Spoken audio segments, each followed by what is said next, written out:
Olá, seja muito bem-vindo a esse encontro de resolução de questões. E eu sempre falo para todos os alunos, quer passar na prova, treine questões, né? Obviamente, questões da banca e questões mais recentes.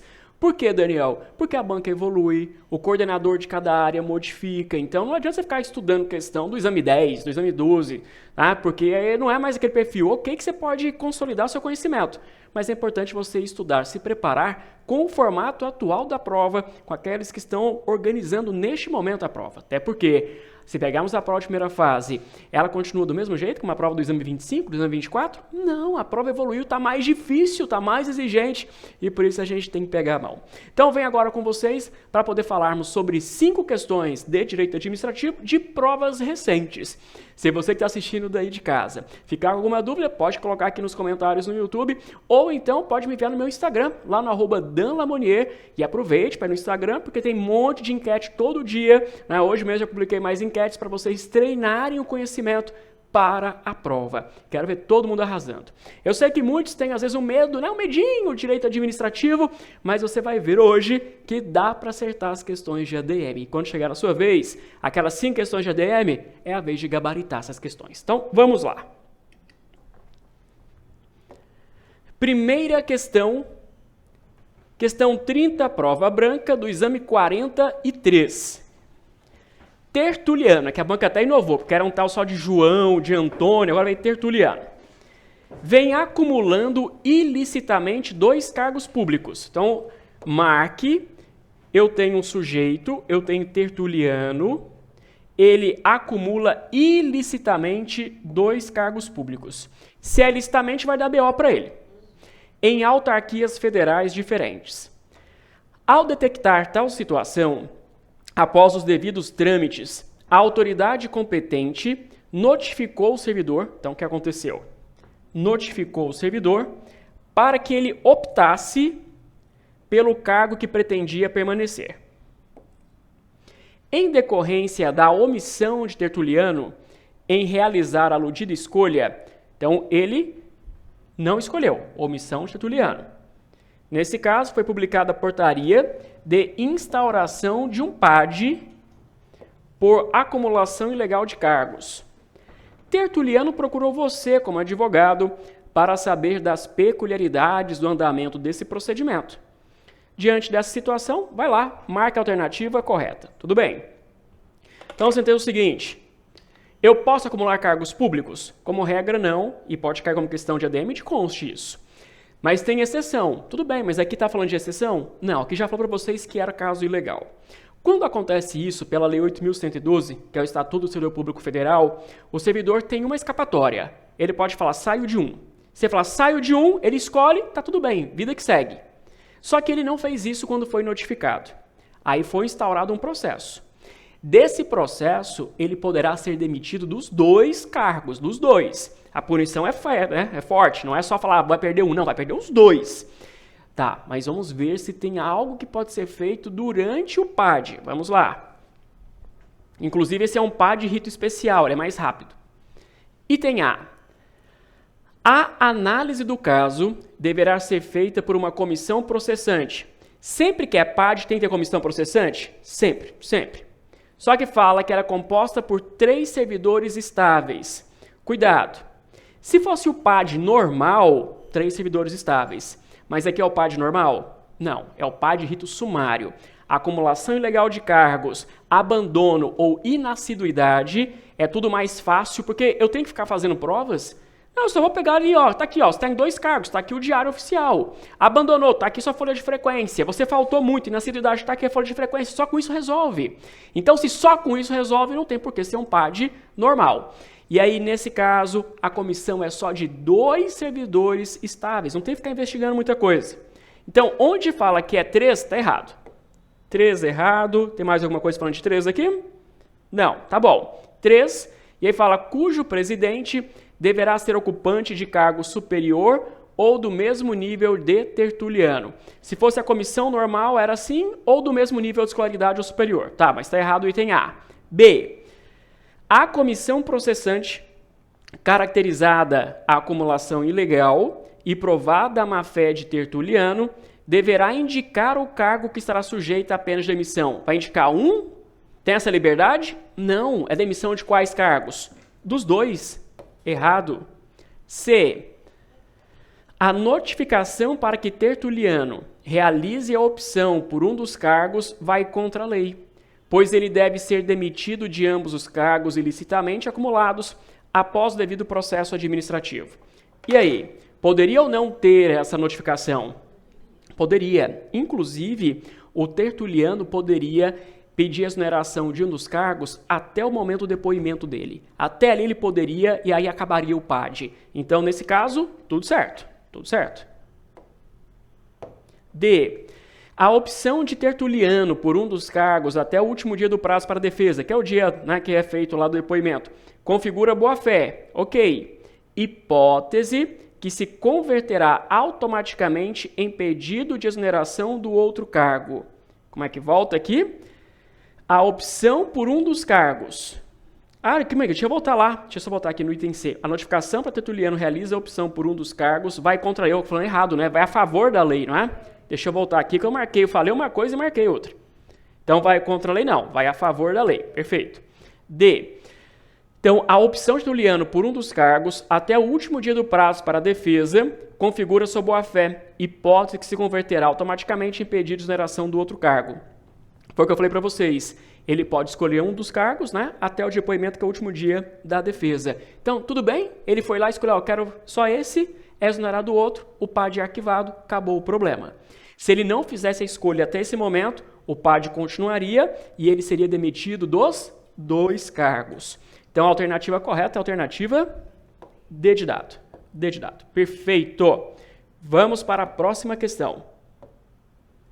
Questão 31, exame 43. O estado beta. Então, já sei que é um estado. É muito importante fazer marcação de enunciado, porque isso é uma prova longa, cansativa. Você vai começar a esquecer as coisas. Então, marque. Após os devidos trâmites, promoveu a concessão de serviços de sua competência para uma sociedade empresária serviçá-los. Seguinte, falou que é concessão de serviço. Já sei que aqui agora é a aula de serviços públicos, tá bom? Em decorrência do descumprimento de algumas cláusulas contratuais que estão impactando a qualidade da atividade delegada, o poder concedente editou, então só pegando aqui, o que aconteceu? Descumprimento de cláusulas contratuais. Então, o poder concedente editou um decreto contendo designação de interventor, o prazo da intervenção e os objetivos e limites da medida, a fim de assegurar a adequação na prestação do serviço, bem como o fiel cumprimento das normas contratuais, regulamentares e legais pertinentes. Em razão disso, a sociedade empresária procura você para obter esclarecimentos. Tudo bem? Vamos lá.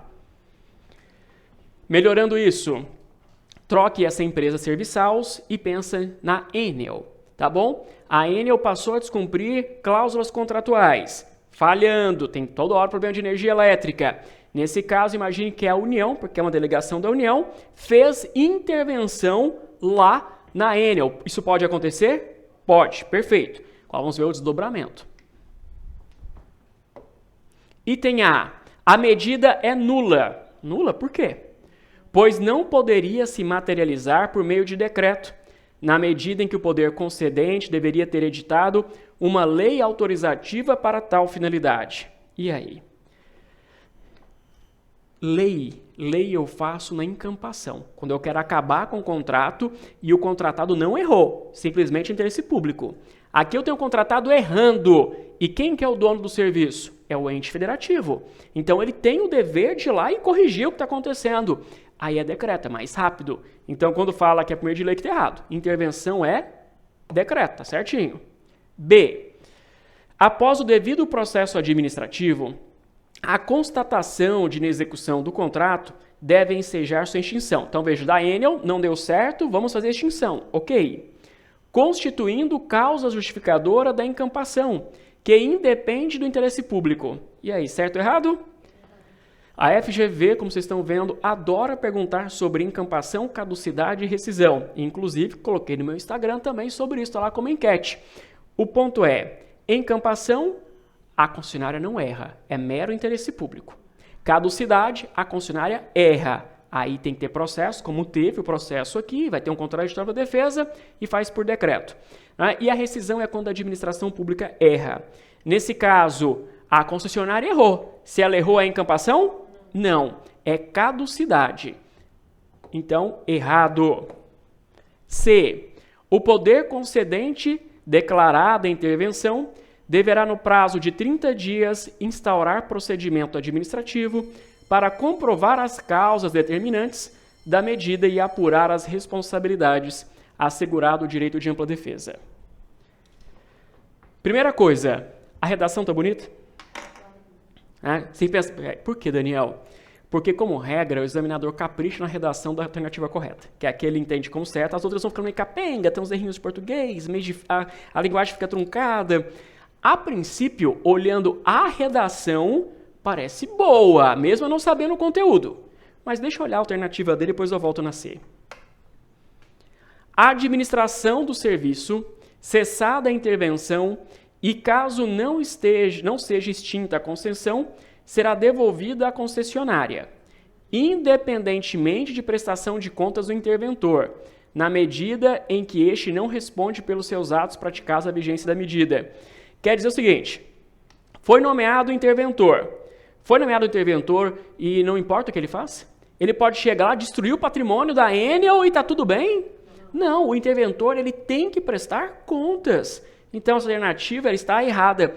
E vocês viram como é que o texto veio todo truncado? Isso, não é? Agora, volta para C. O poder concedente, né, uma vez que ele declarou a intervenção, ele tem um prazo para iniciar o processo administrativo. Você pode ficar na dúvida se o prazo era 30, mas é 30 dias mesmo, tá? Conforme a Lei 8987. Para comprovar as causas determinantes da medida e apurar as responsabilidades. Ok, então ele está, no caso, olhando o que aconteceu, apura a responsabilidade. Mas olha o finalzinho. Ainda diz, no final, assegurado o direito de ampla defesa. Não faz sentido? Sempre que um ato da administração pública puder resultar em prejuízo a um terceiro identificado, eu tenho que garantir contraditório e ampla defesa. E o enunciado falou isso, garantiu. Então está tudo certo conforme a 8987. Tem até 30 dias sobre o processo e tem que dar contraditório e ampla defesa. Então, está correta a alternativa C. Confirmando, C. Questão 32. Com o intuito de promover tombamento. Então, é uma questão agora falando de tombamento. De dois imóveis vizinhos de inequívoco valor histórico e cultural. Vou pulando. Promoveu a notificação dos proprietários. O município Alfa e a senhora Maria. Maria Silva acredita que terá graves prejuízos financeiros com a materialização do tombamento de ambos os imóveis, razão pela qual, logo após a notificação, procurou você. Tudo bem, então vamos lá. Mas foi a notificação, né, que quer fazer o tombamento, certo? Primeiro ponto, aqui era a União, tá? A autarquia federal que estava cuidando. A União pode tombar bem de município? Daniel, pode? Pode. Eu posso tombar bens que são privados e bens públicos. Inclusive, não é? Se lembrar, eu pegar um caso concreto para vocês, a União tombou o ginásio Ibirapuera, que pertence ao Estado de São Paulo. A União tombou um bem que é do Estado, sem problema. Mas vamos lá para as alternativas. Alternativa A. Com a notificação, considera-se que ocorreu o tombamento provisório do imóvel de Maria. E aí? Fala, cara, não sei, não é? Se não sabe, segura, porque esse é um tema bem específico, é o Decreto-Lei 25 de 37, tá? Segura A. Vamos para B. A conclusão do tombamento do imóvel do município Alfa não gera qualquer efeito sobre o imóvel de Maria. Espera aí. Houve o tombamento do imóvel da Maria e com isso não tem nenhum problema? O imóvel continua do mesmo jeito? Se eu tombo, não vai causar restrição sobre a forma de usar, de reformar aquele bem? Não vai ter que manter as cores, as características? Sim. Então, essa alternativa é aquela para você matar de cara. Está errada, não é? Se concluir o tombamento, é claro que vai afetar o imóvel da Maria. Continuando. Parará, parará.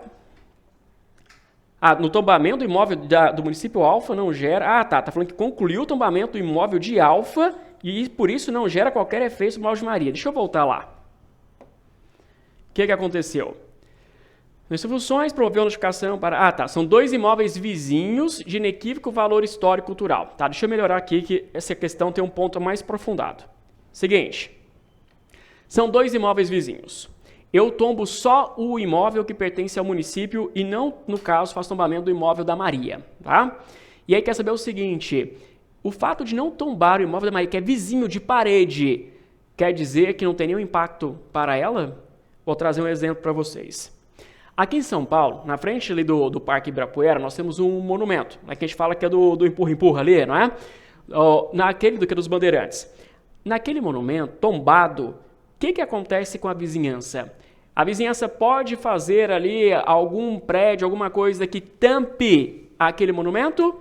Não, inclusive, ali na esquina, quem está aqui em São Paulo, não é ali pertinho da República do Líbano, ali com a Brigadeiro, tinham colocado uma emissora de TV com uma antena gigante que acabava tampando um pouco, não é? E o que a prefeitura fez? Mandou tirar, porque estava ali tampando um bem que era tombado. Então, o tombamento atinge um bem, mas também vai atingir a vizinhança, que não pode tampar aquele bem tombado. Alternativa C. Caso Maria realize tempestivamente a impugnação relacionada ao imóvel de sua propriedade, não será cabível o tombamento compulsório. Que é o seguinte, o compulsório, não importa o que a pessoa pensa, vai acontecer o tombamento, tá bom? Tem o voluntário, que é quando ela concorda, e o compulsório é quando não concorda.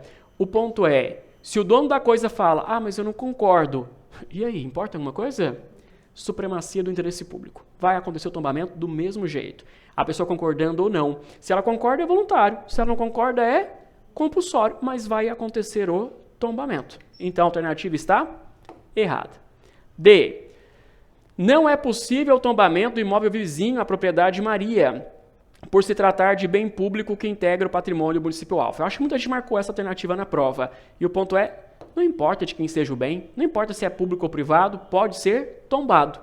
Assim, a alternativa correta era a alternativa A. O que acontece? No tombamento, eu tenho ele de natureza provisória e definitiva. Provisória é, notifiquei, já naquele momento já tenho a produção dos efeitos. Aqui em São Paulo, tem algumas vilinhas, não é, de casas antigas, e aí tem um monte de construtora querendo comprar e derrubar para fazer condomínio ali. Mas morre de medo do órgão municipal fazer o tombamento. E aí o que acontece? Teve um caso específico aqui em São Paulo, que no dia anterior, na verdade foi assim, estava para sair, já tinha sido assinado, não tinha ido para o diário oficial, mas o ato, não é, da notificação para fazer o tombamento provisório. E aí, alguém vazou informação para a construtora. E ela pegou a madrugada inteira, sabendo que não pode fazer barulho por causa da vizinhança, derrubou tudo no meio da madrugada, porque ela ainda não tinha recebido a notificação, então derrubou tudo. E aí no dia seguinte, quando foi publicado no diário e foi lá o agente público fazer a notificação, não tinha mais nada, já tinha derrubado, não é? Então só para entender, se tivesse tido a notificação, não poderia mais derrubar, porque eu já iria considerar como um tombamento provisório. E aí depois termina o processo administrativo, aí tem o tombamento definitivo. Então, a partir da notificação, já conta como tombamento. É provisório, mas é tombamento. Então, a alternativa A. Questão 33. Exame 43. Januário. Vamos lá. Januário, ele é ex-prefeito do município. Só segura um pouquinho. Geralmente, quando uma questão fala é ex-prefeito, é questão de improbidade administrativa. Quase sempre é assim. Então, ele é ex-prefeito, teve conhecimento de um inquérito civil que tem por objeto avaliar condutas praticadas no exercício do seu mandato, que se enquadram como atos de, aqui, improbidade. E é um ato que causou prejuízo ao erário. Em razão disso, ele procurou você na qualidade de advogado para definir uma estratégia de defesa, destacando que tem provas de que atuou de forma culposa. Tem prova de que atuou de forma culposa. Segura, só com essa informação já matou a questão. Existe ato de improbidade por culpa? Não mais. Tinha antes, hoje não tem mais. Hoje todo ato de improbidade só pode ser praticado mediante dolo. E é dolo específico, é dolo, eu sei o que eu estou fazendo, eu tenho esse fim e vou praticar o ato, tá bom? Então, volta para cá. Nesse caso, teve ato de improbidade? Não. Item A. O fato é determinante para a estratégia de defesa, na medida em que os atos de improbidade não mais podem ser caracterizados na modalidade culposa. Correto? Perfeito. Perfeito. B. O fato é importante para a defesa, para fins de redução de pena. Não, não. Aí ele fala, porque atos de prejuízo ao erário admitem modalidade culposa. Quem estuda livro antigo marcaria essa, tá? Mas o ponto é, hoje não tem mais culpa. Antigamente tinha, hoje não tem culpa. Hoje é só mediante dolo. C. O fato é desinfluente para a respectiva estratégia de defesa. Começando desinfluente, tá pensando já tem desinfetante aqui. Em um primeiro momento, pois os atos de improbidade admitem modalidade culposa e dolosa. Errado. D. O fato não tem muita relevância para a estratégia de defesa, na medida em que a responsabilidade por improbidade é objetiva. Né? Não, só pode ser por dolo. Então, alternativa correta, alternativa A. Questão 34. Rodrigo agrediu fisicamente seu desafeto Afonso. Vamos lá. Então, tem o Rodrigo agrediu Afonso quando estava no exercício de suas atribuições como servidor público do Estado Alfa. Tá. Então, no exercício das suas atribuições como servidor público do Estado Alfa. Segura um pouquinho. Só com isso que eu posso pensar.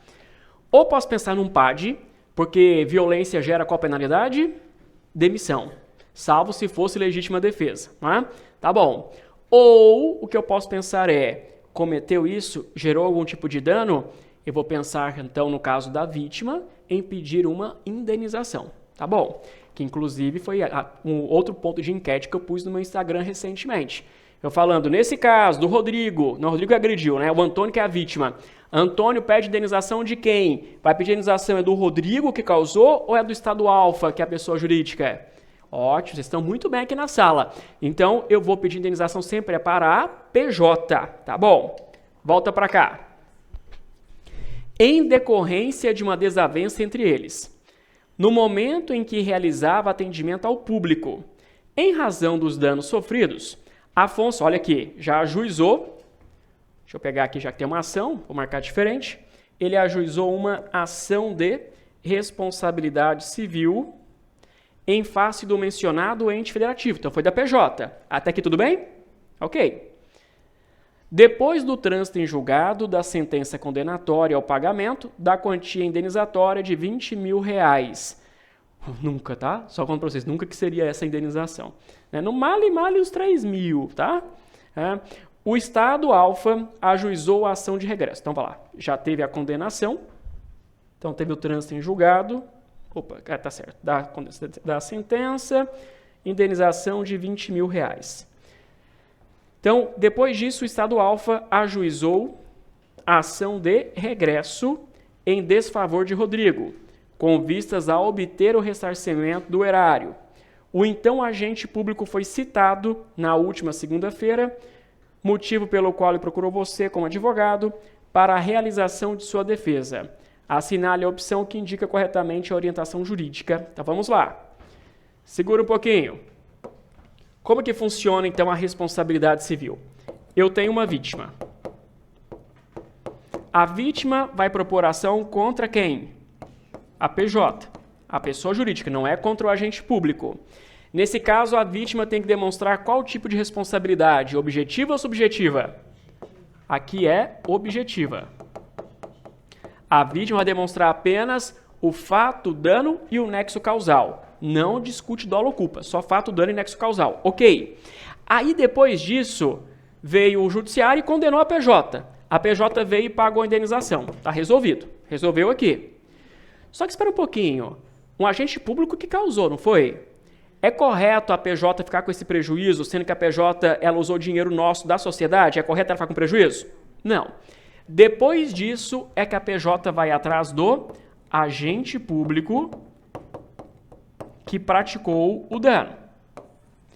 é a chamada ação regressiva, é só depois que já pagou a indenização.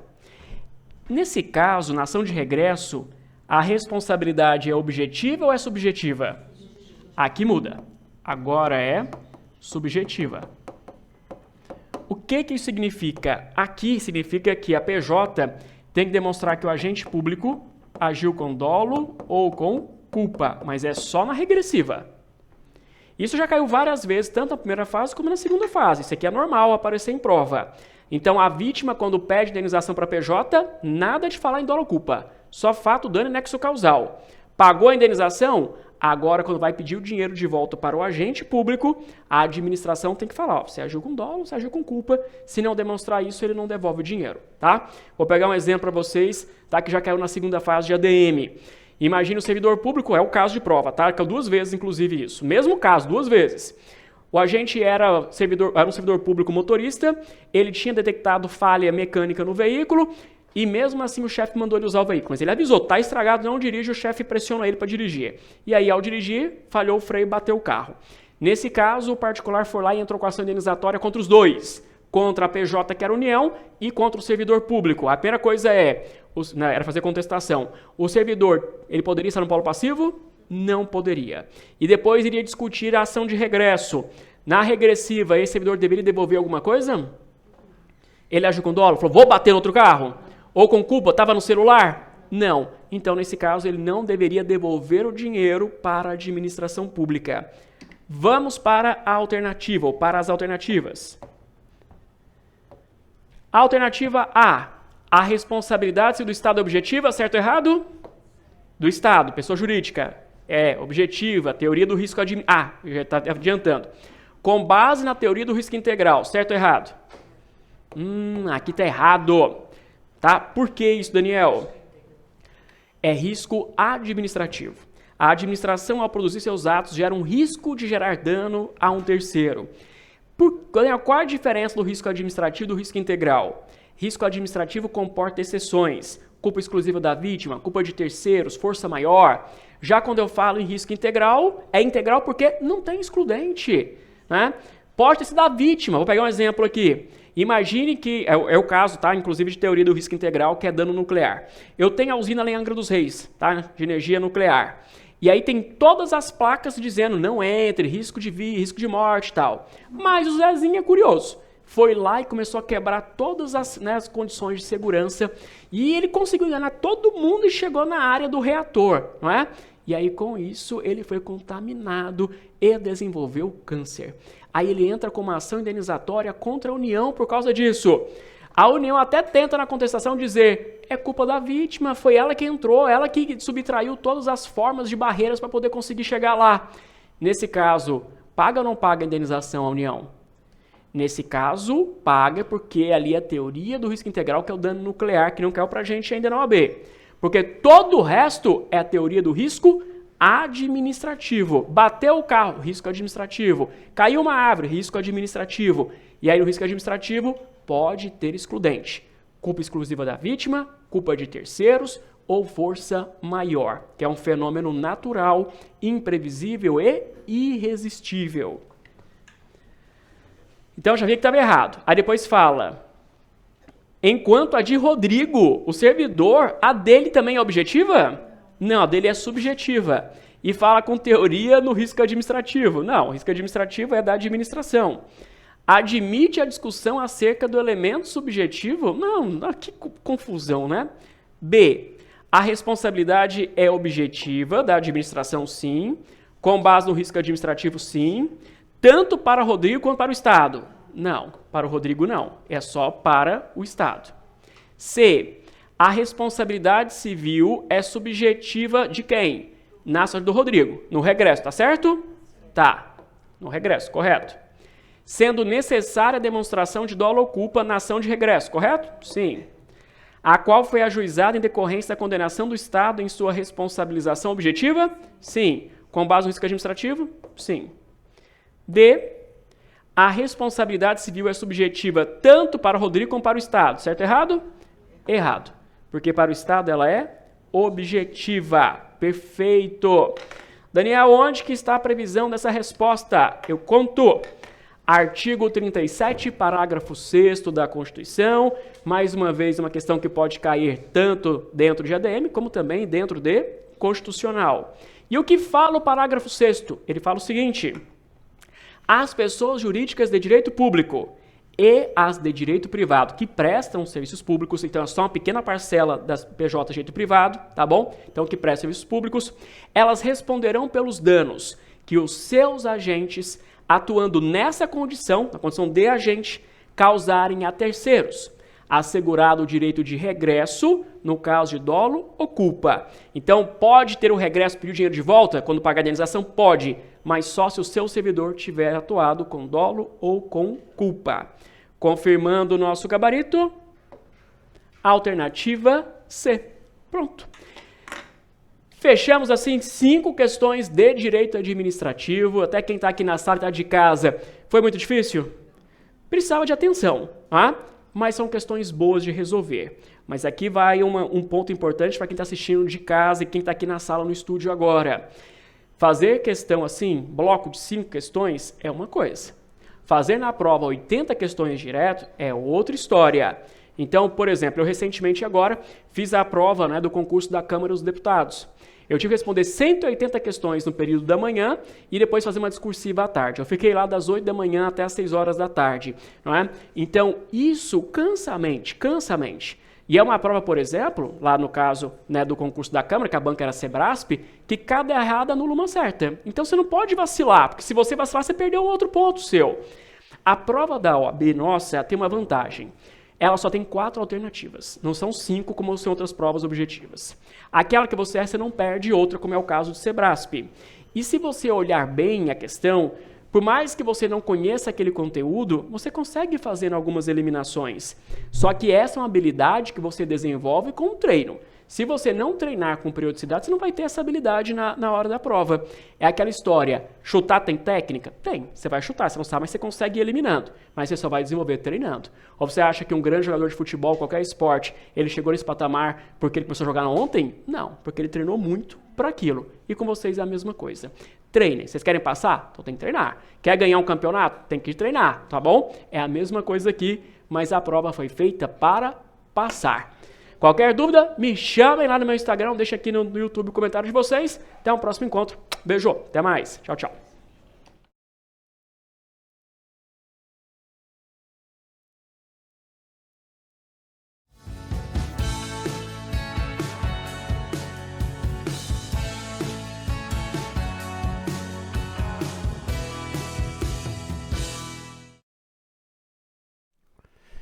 Olá, bem-vinda, bem-vindo à aula de resolução de questões de provas do exame da ordem de primeira fase.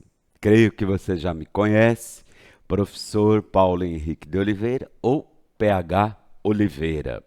Qualquer dúvida que restar nessas nossas aulas, mande mensagem que estou à sua disposição. Vamos responder juntos questões de direitos humanos. Matéria que você sabe, caem apenas 2 questões, mas que, como toda questão da prova, pode fazer toda a diferença na sua aprovação. E, como tenho dito nas minhas aulas aqui teóricas de direitos humanos, essa disciplina é uma disciplina técnica, uma disciplina que exige preparação. Você perceberá, certamente já percebeu, que as questões de DH são questões extensas, que exigem conhecimento. Dificilmente você consegue responder uma questão de DH apenas num juízo de valor, num juízo de coração bom, conforme a dignidade humana. Tem que saber a matéria mesmo. Como a nossa aula é de correção de questões, não temos tempo para trabalhar com a teoria. Então, vou te dar um conselho. Assiste a aula, anota especialmente os artigos que farei referência no decorrer da aula, e aí depois você vai lá e faz a leitura desses artigos. Ler artigo de Tratado Internacional de Direitos Humanos ajuda muito. Às vezes, a resposta correta é mera transcrição ou mesmo interpretação de algum artigo de tratado. Mais difícil é quando nós temos jurisprudência internacional. Mas nós aqui no decorrer das aulas vamos identificar em cada uma das afirmativas onde está o erro. E a partir do erro você acaba aprendendo. Sabe aquela famosa pegadinha que todos têm medo? Onde está a pegadinha? Assinar uma afirmativa que é errada. Então, as pegadinhas estão nas incorretas. Sempre recomendo, quando você sabe a correta aí na sua preparação, não deixe de identificar onde está o erro nas demais afirmativas incorretas. Aí está a pegadinha, ok? Nós vamos resolver as questões de humanos da prova 43, para você se localizar, a prova branca. Geralmente, as questões de direitos humanos estão a partir do número 17. Vamos lá para o quadro ver se é isso mesmo. Então, exame 43, questão 17, prova branca. Ok.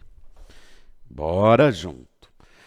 Na condição de advogada, você é procurado por uma organização não governamental, uma ONG, que atua na defesa e proteção de direitos humanos de grupos minoritários no Brasil.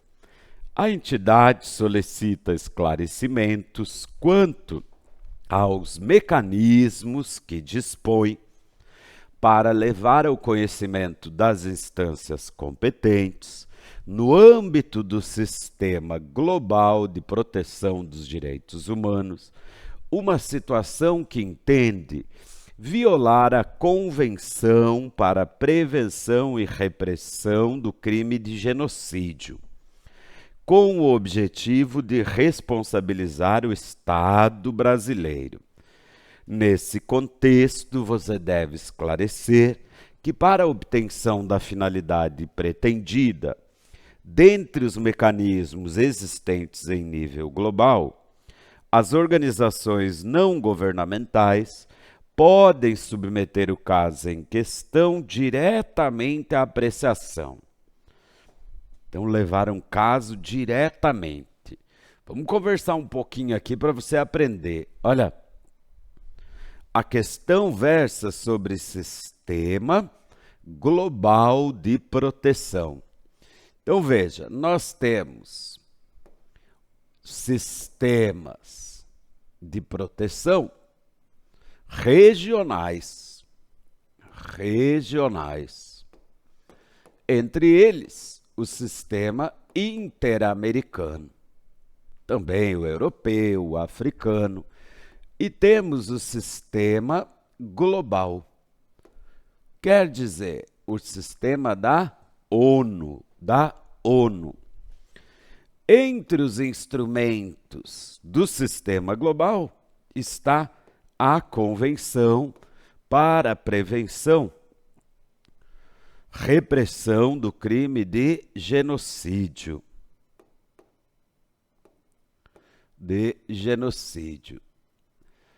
A ONG te procurou porque quer levar um caso diretamente às instâncias da ONU por pretensa violação a essa convenção.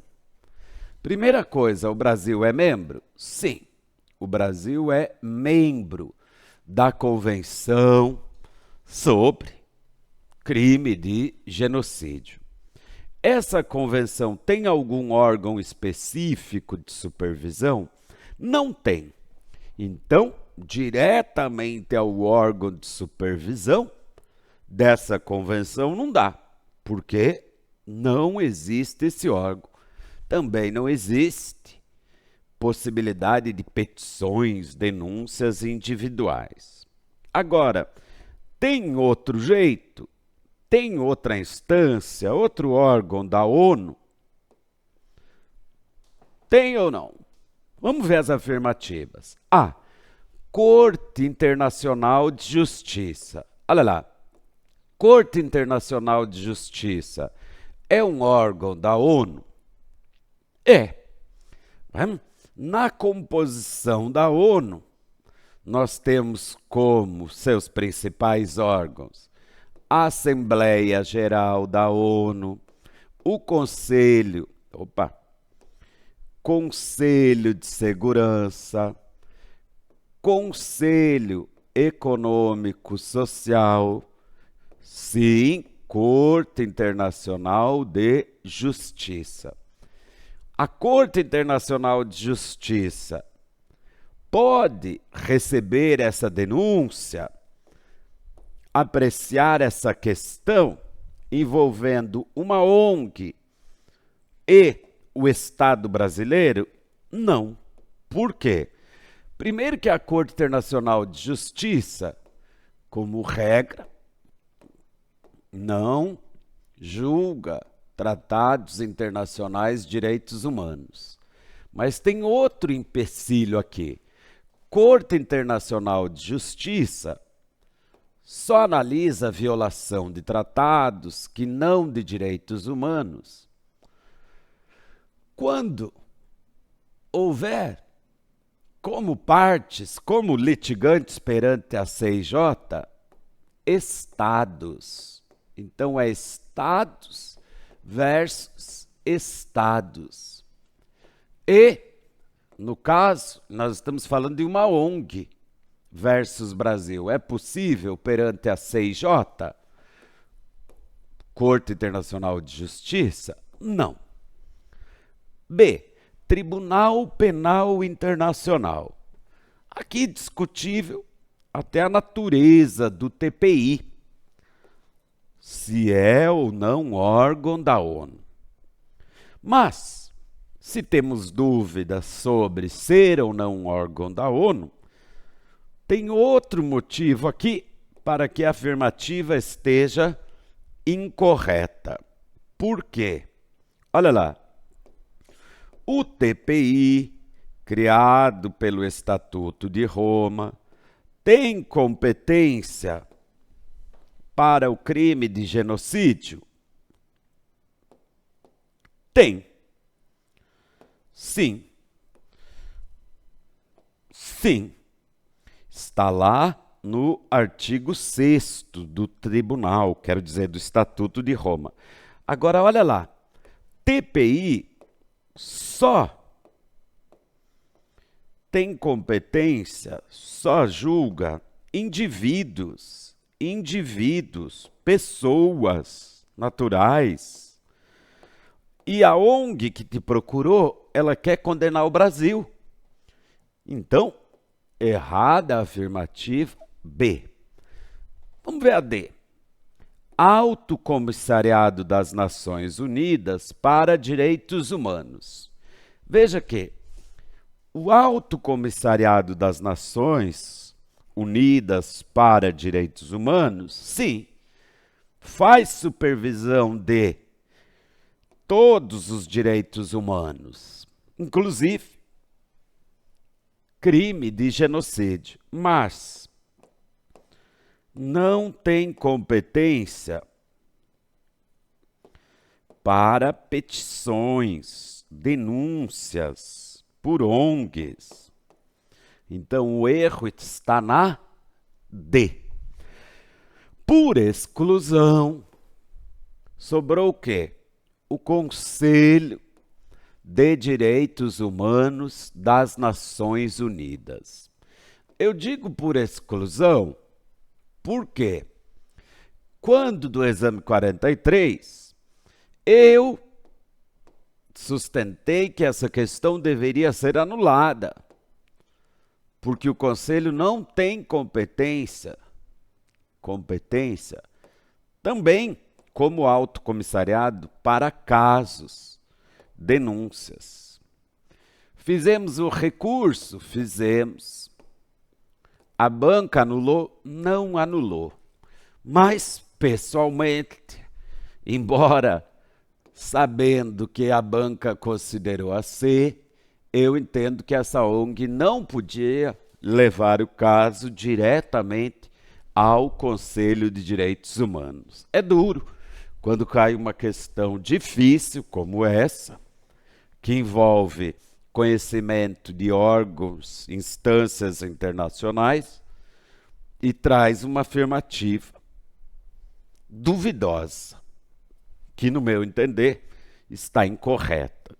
Então, de qualquer forma, se aprendeu um pouco, a banca considerou correta a afirmativa C.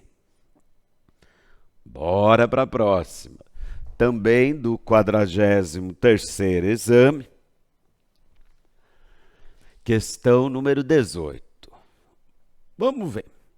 Na condição de advogado, está vendo a forma como a banca cobra DH? Coloca você na condição de advogado. Você foi procurado por um grupo de mães, de crianças entre 6 e 10 anos, que tentaram, sem sucesso, matricular seus filhos na rede básica de ensino. Elas alegam que já envidaram todos os esforços no âmbito administrativo, sendo-lhes sempre apresentada a justificativa de inexistência de vagas. Considerando a situação hipotética em questão, assinale a afirmativa correta.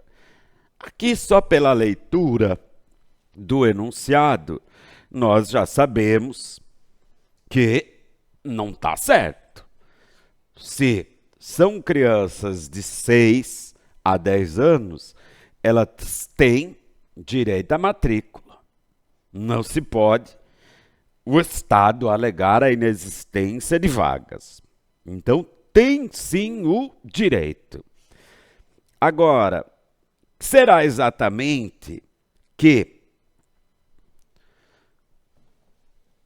a questão cobra? Precisamos ver as afirmativas, porque, sem dúvida, aqui tem violação de direitos humanos.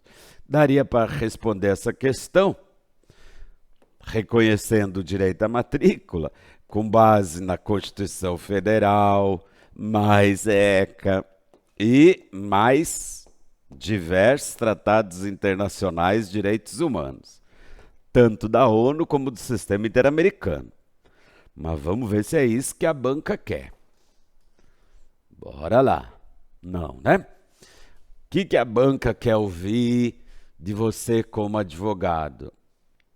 Se cabe algum pedido, alguma medida perante órgãos internacionais. Só bati o olho aqui, ó.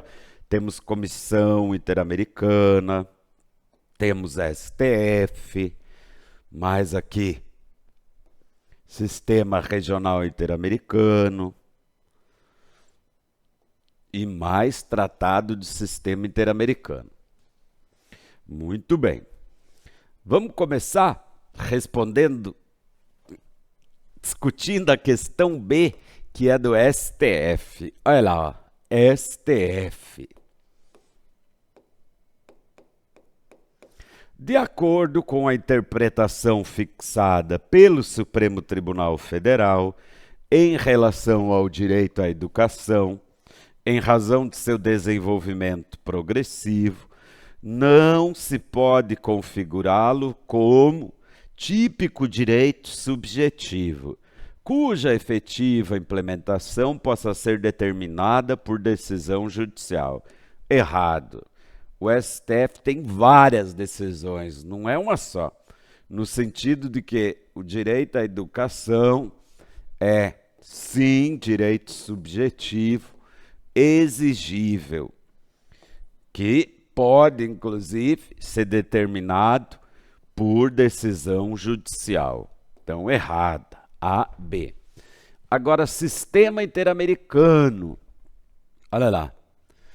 Sistema interamericano de direitos humanos. Tem proteção ao direito à educação? Tem. Poderíamos invocar aqui, ó, a Convenção Americana de Direitos Humanos, artigo 26. E já que está aqui no quadro, ó, Protocolo Adicional de São Salvador. Quer dizer, Protocolo Adicional à CAD, a Convenção Americana de Direitos Humanos, também conhecido como Pacto de São Salvador. A CAD é Pacto de São José. O protocolo adicional é Pacto de São Salvador. Tem direito à educação aqui? É claro que tem. Veja que o protocolo adicional à CAD é específico sobre DESC, direitos econômicos, sociais e culturais. E o direito à educação é um direito social. Então, tem previsão. Agora, se houve violação, como as mães alegam e de fato houve, cabe alguma medida? Vamos ver as afirmativas. A. Caso seja demonstrada a inércia do Estado em prover o efetivo acesso ao ensino de primeiro grau,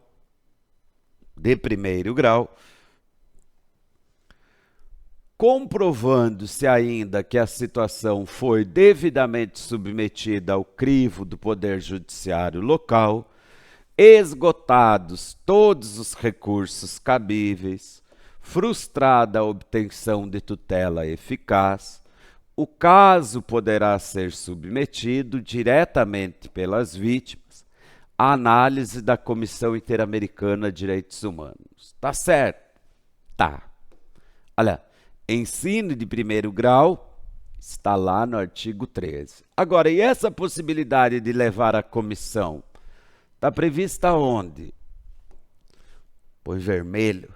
Artigo 19. Esse artigo é bem interessante. Porque, como regra, violação do protocolo adicional, não cabe petição para a comissão.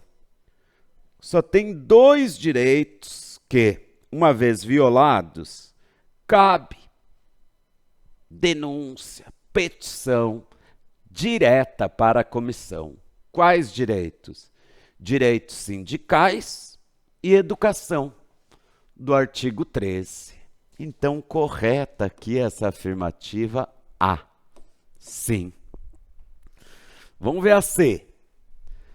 Onde está o erro? Apesar de o direito à educação, em razão de sua natureza social, estar previsto no protocolo adicional, tá certo, de São Salvador, no âmbito do Sistema Regional Interamericano de Proteção, foram previstos meios próprios para sua proteção, não sendo possível a utilização do sistema de petições individuais regulados pela Convenção.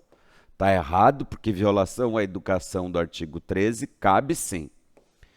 Vai lá no protocolo de São Salvador, artigo 19. D. Em razão de o Brasil não ter ratificado o protocolo adicional de São Salvador, o caso em questão não poderá ser submetido aos órgãos integrantes do sistema. Tá certo? Errado. Porque o Brasil ratificou. A promulgação, tenho certeza, foi em 1999. Então, sim, é um tratado internacional ratificado e promulgado pelo Brasil. Então, afirmativa A. Muito bem, muito bom. Vamos para a próxima. No que concerne aos estandartes internacionais atualmente adotados para a defesa do direito humano à igualdade. Assinale a afirmativa correta. Então, vamos analisar precedentes internacionais sobre direito à igualdade, que estão extremamente difíceis, porque aqui traz jurisprudência da Corte Interamericana de Direitos Humanos. Vamos ver se achamos erro, acerto nas afirmativas. E aqui você tem que deduzir. Deduzir como os tribunais internacionais têm decidido em matéria de igualdade. Afirmativa A. O direito à igualdade abrange 3 dimensões, havendo amplo consenso quanto à existência de uma dimensão formal, também compreendida como igualdade perante a lei, uma dimensão de ordem material relacionada com justiça e uma terceira dimensão de ordem instrumental, que reconhece o direito à igualdade, aqui, a condição viabilizadora da concretização de outros direitos fundamentais. Tá certo, mas penso que incompleta, né? Hoje tem outras dimensões. Então, o único erro que identifica aqui é a incompletude, já que se reconhecem outras dimensões, como, por exemplo, a vertente negativa, que impõe a investigação e punição de discriminações, direito à diferença, mas por hora errada. B. No âmbito do sistema global, sistema da ONU, a Convenção das Nações Unidas sobre a eliminação de todas as formas de discriminação contra a mulher pode ser apontada como um instrumento importante para a superação das desigualdades de gênero. Contudo, o instrumento não admite de forma expressa a utilização de ações afirmativas. Está errado. Está expresso na Convenção sobre o Direito das Mulheres que os Estados podem sim adotar ações afirmativas, medidas compensatórias, para acelerar a superação das desigualdades. Essa com certeza é errada. C. A Convenção Internacional sobre a Eliminação de todas as formas de discriminação racial rechaça a possibilidade dos Estados-parte estabelecerem medidas de tratamento desigual em detrimento de grupos étnicos historicamente mais favorecidos, por considerar que referida prática pode configurar a conduta expressamente vedada, do denominado racismo reverso. Gente, claro que está errada, né? Mas é uma questão histórica. A convenção é de 1989. Aquela época não se falava em racismo reverso. Mas está errada a C. D. Ao interpretar a Convenção Americana sobre Direitos Humanos, a Corte Interamericana de Direitos Humanos, reconhecem a possibilidade de serem adotados critérios para distinção de tratamento entre determinados grupos de indivíduos. Sim, são ações afirmativas. O que não se admite é a prática de condutas discriminatórias. Sim, para a Corte, as distinções constituem diferenças compatíveis com a Convenção, por serem razoáveis e objetivas. Já as discriminações constituem diferenças arbitrárias que redundam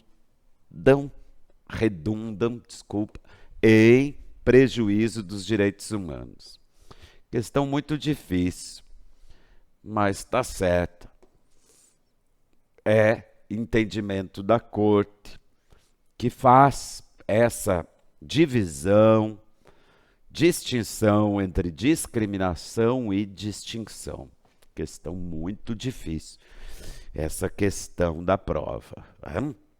É do qual exame, gente, para nós esquecer, do exame 44, questão 17. Terrível, mas a correta é a D. Embora a A não esteja no todo errado. O único vício da A, como assinalo, é que ela diz atualmente 3 dimensões e hoje se fala em outras dimensões, não só as apresentadas na afirmativa, ok? Findo por aqui esse nosso bloco, até a próxima aula.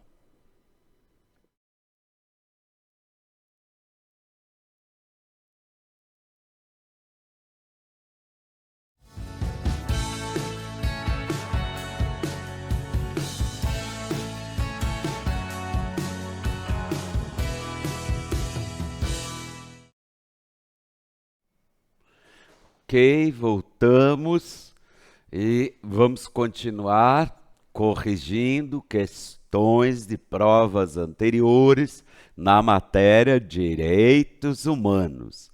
Considerando o nosso primeiro bloco, resolvemos, por fim, do exame 44, a questão número 17.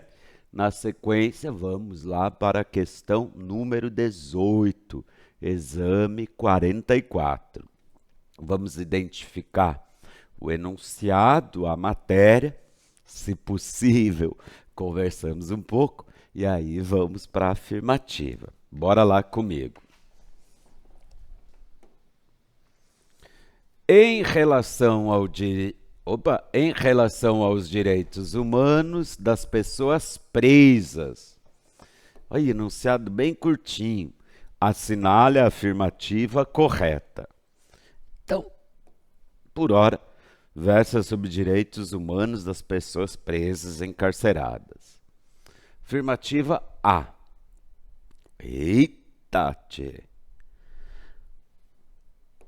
Estou batendo os olhos aqui, nós temos regras de Mandela, regras de Bangkok, também Mandela na afirmativa B. Regras mínimas das Nações Unidas para tratamento dos presos, que são as regras de Mandela. E aqui novamente Mandela. E inclusive Bangkok. Vamos ver. Afirmativa A.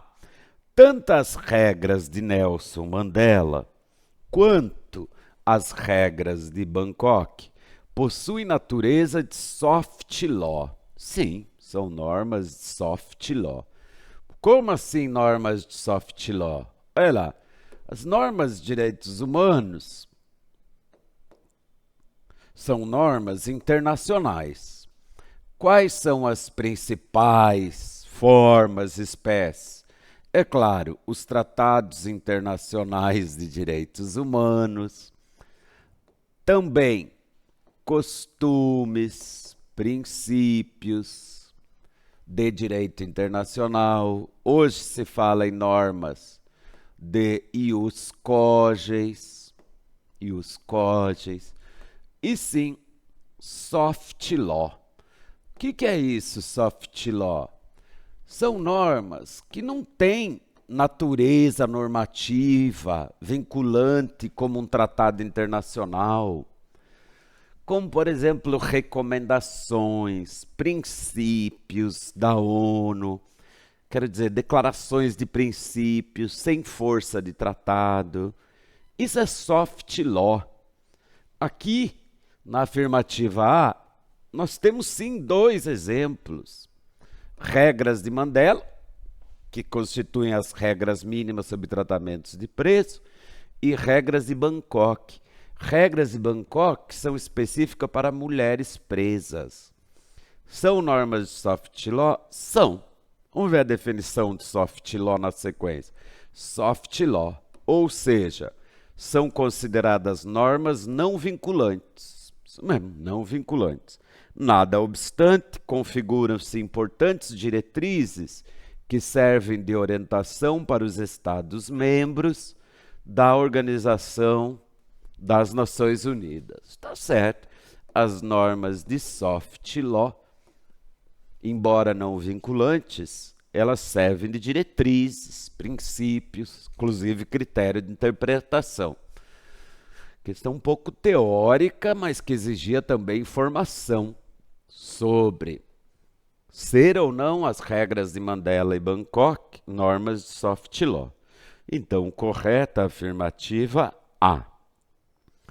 Vamos procurar outras, ou melhor, vamos procurar os erros nas demais afirmativas. B.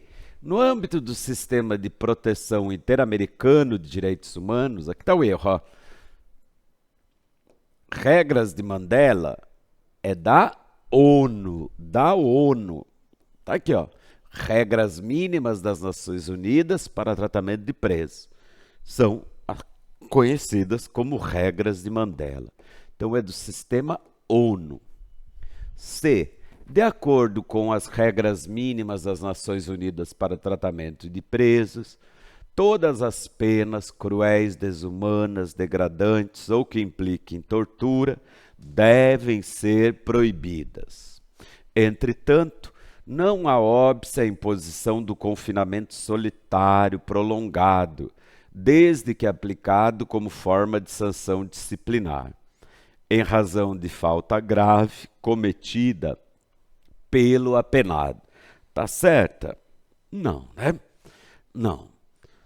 Tá exatamente no sentido contrário ao que prevê as regras de Mandela em relação ao confinamento prolongado. Porque sim, não se deve aplicar o confinamento solitário prolongado. D. No âmbito do sistema global, há 2 tratados consubstanciando-se em normas de ius cogens, que estabelecem disposições específicas para os presos do sexo masculino e feminino. Assim, enquanto as regras de Mandela disciplinam os cuidados mínimos com os encarcerados do sexo masculino, não se aplicando às mulheres presas as regras de Bangkok, que se destinam exclusivamente ao encarceramento feminino. O erro está aqui, porque as regras de Mandela também se aplicam às mulheres. A diferença é que Bangkok é específica, não é específica. Então, aqui que está o erro. Mandela é geral, se aplica a todos os presos. E Bangkok é específica para as mulheres presas. Então, correta a afirmativa A. Isso mesmo. Vamos para a próxima. Achei questão difícil também essa 16. Melhor, 18 do exame 44. Exame 45º. Questão 17. Bora. Na condição de advogado, ó, típico das questões de direitos humanos. Coloca você na condição de advogado, advogada. Especializado na defesa de direitos humanos, você é procurado por membros de uma comunidade de povos originários, indígena, matéria muito cobrada, interessados em regularizar a situação das terras por eles tradicionalmente ocupadas. A referida comunidade pretende obter esclarecimentos acerca do seu direito, ou melhor, do seu eventual direito de propriedade, bem como quanto à forma de sua utilização. Em relação ao tema, de acordo com o sistema regional interamericano e o ordenamento jurídico nacional, assinale a opção que apresenta corretamente o seu esclarecimento. Eita! Então, aqui nós temos uma matéria comumente cobrada no exame da ordem, que é direito às terras. Vou abreviar. terras indígenas. Veja que nós temos normas internacionais e na Constituição Federal. A Constituição Federal está lá no artigo 231. O que é assegurado aos indígenas? O direito à posse. À posse. Agora, nós temos outras normas específicas, como, por exemplo, vamos ver, da ONU, Convenção da OIT, Convenção 169 da OIT. Eita, professor de penal me cata aqui, da OIT. Veja que na Convenção 169 da OIT, que sim, o Brasil é membro, o Brasil ratificou, promulgou, está previsto que os estados devem assegurar a propriedade. Devem assegurar a propriedade. A propriedade. No sistema interamericano, nós temos decisões da Corte, IDH, Interamericano de Direitos Humanos, reconhecendo que os estados devem proteger a posse e propriedade. E propriedade. Então, trouxe a normativa e jurisprudência da Corte. Vamos ver se conseguimos responder as questões. De acordo com o ordenamento jurídico interno, aos povos originários é assegurado o usufruto exclusivo das riquezas do solo por eles tradicionalmente ocupado. Nesse sentido, pode a comunidade exercer o seu direito à autodeterminação, cultivar organismos geneticamente modificados em sua terra. Onde é que está o golpe? Um pouco de direito civil, né? O que a Constituição assegura? Como vimos, a CF assegura a posse e não o usufruto exclusivo das riquezas do solo. Diga-se que a exploração das riquezas do solo, a lavra, tem que ser autorizada pelo Congresso. B. A Convenção 169 da OIT, da Organização Internacional do Trabalho, reconhece expressamente o direito de propriedade dos povos originários em relação às terras. Sim, como dito, a Convenção é diferente da Constituição, porque a Convenção reconhece a propriedade. A CF reconhece apenas a posse. Tanto que, quando você estuda bens da União, lá em Direito Constitucional, artigo 20, lá está, que as terras ocupadas pelos índios são de propriedade da União. Porque, repetindo, a CF reconhece apenas a posse. Próxima. C. Ao reconhecer em favor das comunidades de povos originários os direitos originários sobre as terras que tradicionalmente ocupam, o ordenamento jurídico nacional admite que tais áreas possam ser objeto de contrato de arrendamento. Eita, essa questão é difícil, porque não tem previsão na Constituição, mas tem jurisprudência do STF. E muita discussão, inclusive, mas o STF não admite que os próprios índios arrendem suas terras. D. Embora a Corte Interamericana não reconheça o direito de propriedade coletiva, já está errado, porque a Corte tem entendido que sim, a Convenção Americana reconhece aos povos originários o direito à propriedade coletiva de suas terras. Segue. A Constituição Federal de 88 expressamente determinou a outorga do título de propriedade. Errado, porque é só posse. Então, aqui, a afirmativa B. Opa, tchê. Não temos o gabarítico? Temos sim, aqui, ó. Afirmativa B. Certa. Vamos para a próxima. 18. De acordo... Eita, questão difícil. Quando vem jurisprudência, não é fácil, né? Não é fácil. Tem que tentar deduzir.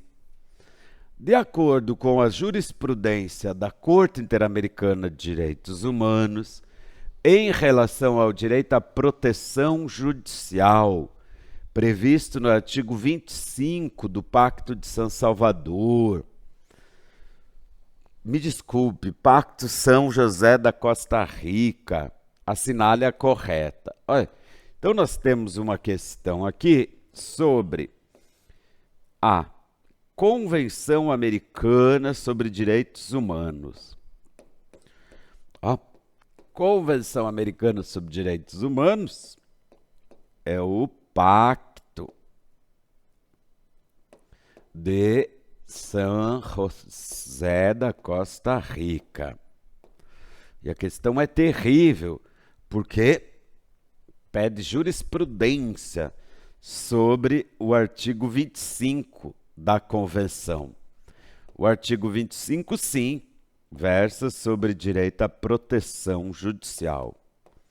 O que está nesse artigo 25? Esse artigo é bem interessante, inclusive para você, como advogado, como advogada, trazendo as suas petições.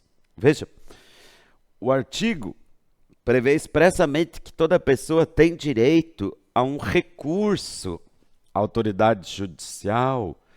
Vou simplificar aqui, ó. Recurso, autoridade judicial competente. E olha que bom, ó. Esse recurso ele deve ser simples, rápido. Olha lá para você pôr nas tuas petições, Judiciário Brasileiro.